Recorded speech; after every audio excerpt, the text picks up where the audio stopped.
Bismillahirrahmanirrahim. Assalamualaikum warahmatullahi wabarakatuh. Alhamdulillahi rabbil alamin. Wassalatu wassalamu ala asrafil anbiya'i wal mursalin wa ala ahlihi wa sahbihi ajma'in. Baiklah, di sini kami akan membahas tentang mata kuliah dasar-dasar pengembangan kurikulum yang berjudul tentang peran komponen kurikulum nasional dalam masyarakat.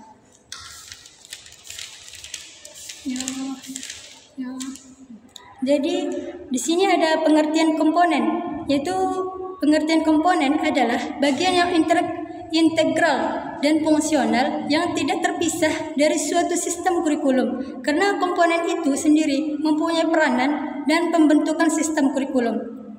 Dan ada juga pengertian kurikulum. Pengertian kurikulum ini adalah rencana untuk semua pengalaman yang dimulai ditemui siswa di bawah arahan sekolah. Jadi, adapun arti kurikulum ini dapat didasarkan pada 3 bagian ataupun 3 teori, yaitu kurikulum diartikan sebagai rencana pembelajaran dan juga kurikulum diartikan sebagai pengalaman belajar siswa di sekolah dan juga kurikulum ini diartikan sebagai rencana belajar siswa. Dan di sini saya akan membahas tentang komponen-komponen kurikulum. Jadi adapun komponen-komponen kurikulum ini itu membahas tentang komponen tujuan, komponen isi, dan juga komponen strategi atau metode pengajaran, dan juga komponen evaluasi. Jadi komponen tujuan ini berhubungan dengan arah atau hasil yang diterapkan, dan juga komponen isi atau materi pembelajaran. Ini isi kurikulum merupakan komponen yang berhubungan dengan pengalaman belajar yang harus dimiliki siswa, dan juga komponen strategi. Jadi komponen strategi ini atau metode pengajaran, komponen strategi ini berhubungan dengan implementasi kurikulum dan juga metode digunakan untuk merealisasikan strategi yang telah diterapkan. Dan ada juga komponen evaluasi. Jadi komponen evaluasi ini melalui kegiatan evaluasi dapat ditentukan nilai dan arti kurikulum, sehingga dapat dijadikan bahan pertimbangan apakah suatu kurikulum ini perlu dipertimbangkan atau tidak lagi. Dan ada ke dalam 2 jenis evaluasi sebagai alat, itu ada alat tes dan juga non tes, yang artinya tes ini digunakan untuk mengukur kemampuan siswa dalam aspek kognitif atau tingkat penguasaan materi pembelajaran. Dan ada juga non-tes, jadi alat evaluasi yang biasanya digunakan untuk menilai aspek tingkah laku terhadap sikap, minat, dan motivasi, dan akan dijelaskan oleh teman saya.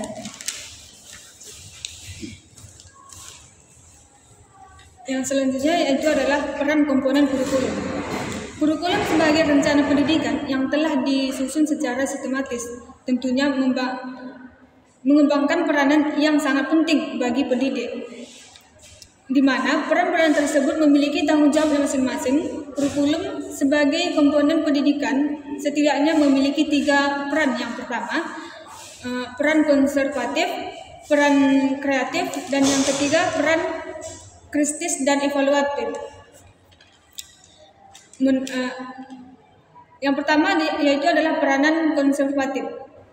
Peranan ini lebih menekankan bahwa kurikulum menjadi saran untuk mentransmisikan dan menafsirkan nilai-nilai budaya kepada peserta didik. Nilai-nilai budaya dapat menjadi gambaran bagi peserta didik untuk mengetahui tindakan-tindakan yang diterima atau diperolehkan dan tindakan-tindakan ditolak atau dilarang oleh masyarakat. Transmisi nilai-nilai budaya ke dalam kurikulum pendidikan mengingatkan pentingnya pendidikan dalam mencetak generasi penerus yang berkompeten, mencapai tujuan pendidikan dan sesuai dengan tujuan masyarakat. Yang kedua yaitu peranan kreatif. Peranan kreatif lebih menekankan bahwa kurikulum dapat mengembangkan sesuatu yang terkini sesuai perkembangan zaman dan kebutuhan masyarakat untuk saat ini maupun di masa depan. Pendidikan yang hakikatnya tidak hanya digunakan untuk saat ini tetapi juga untuk masa depan. Yang selanjutnya yaitu adalah peranan kritis dan evaluatif.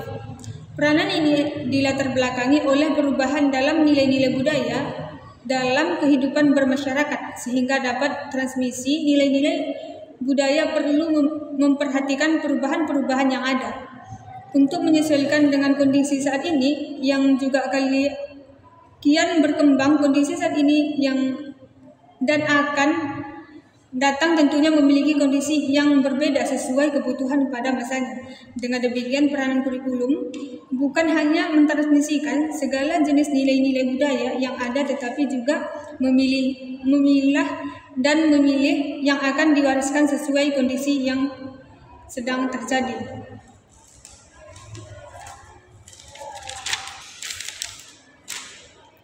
Dan adapun kesimpulan dari komponen kurikulum ini, komponen adalah bagian yang integral dan fungsional dan tidak terpisah dari suatu sistem kurikulum, karena komponen itu sendiri mempunyai peranan dan pembentukan sistem kurikulum. Dan karena kurikulum dapat diumpamakan sebagai suatu organisme maupun binatang yang memiliki susunan otonomi tertentu. Unsur-unsur kurikulum yang telah direncanakan untuk mencapai tujuan pendidikan tertentu.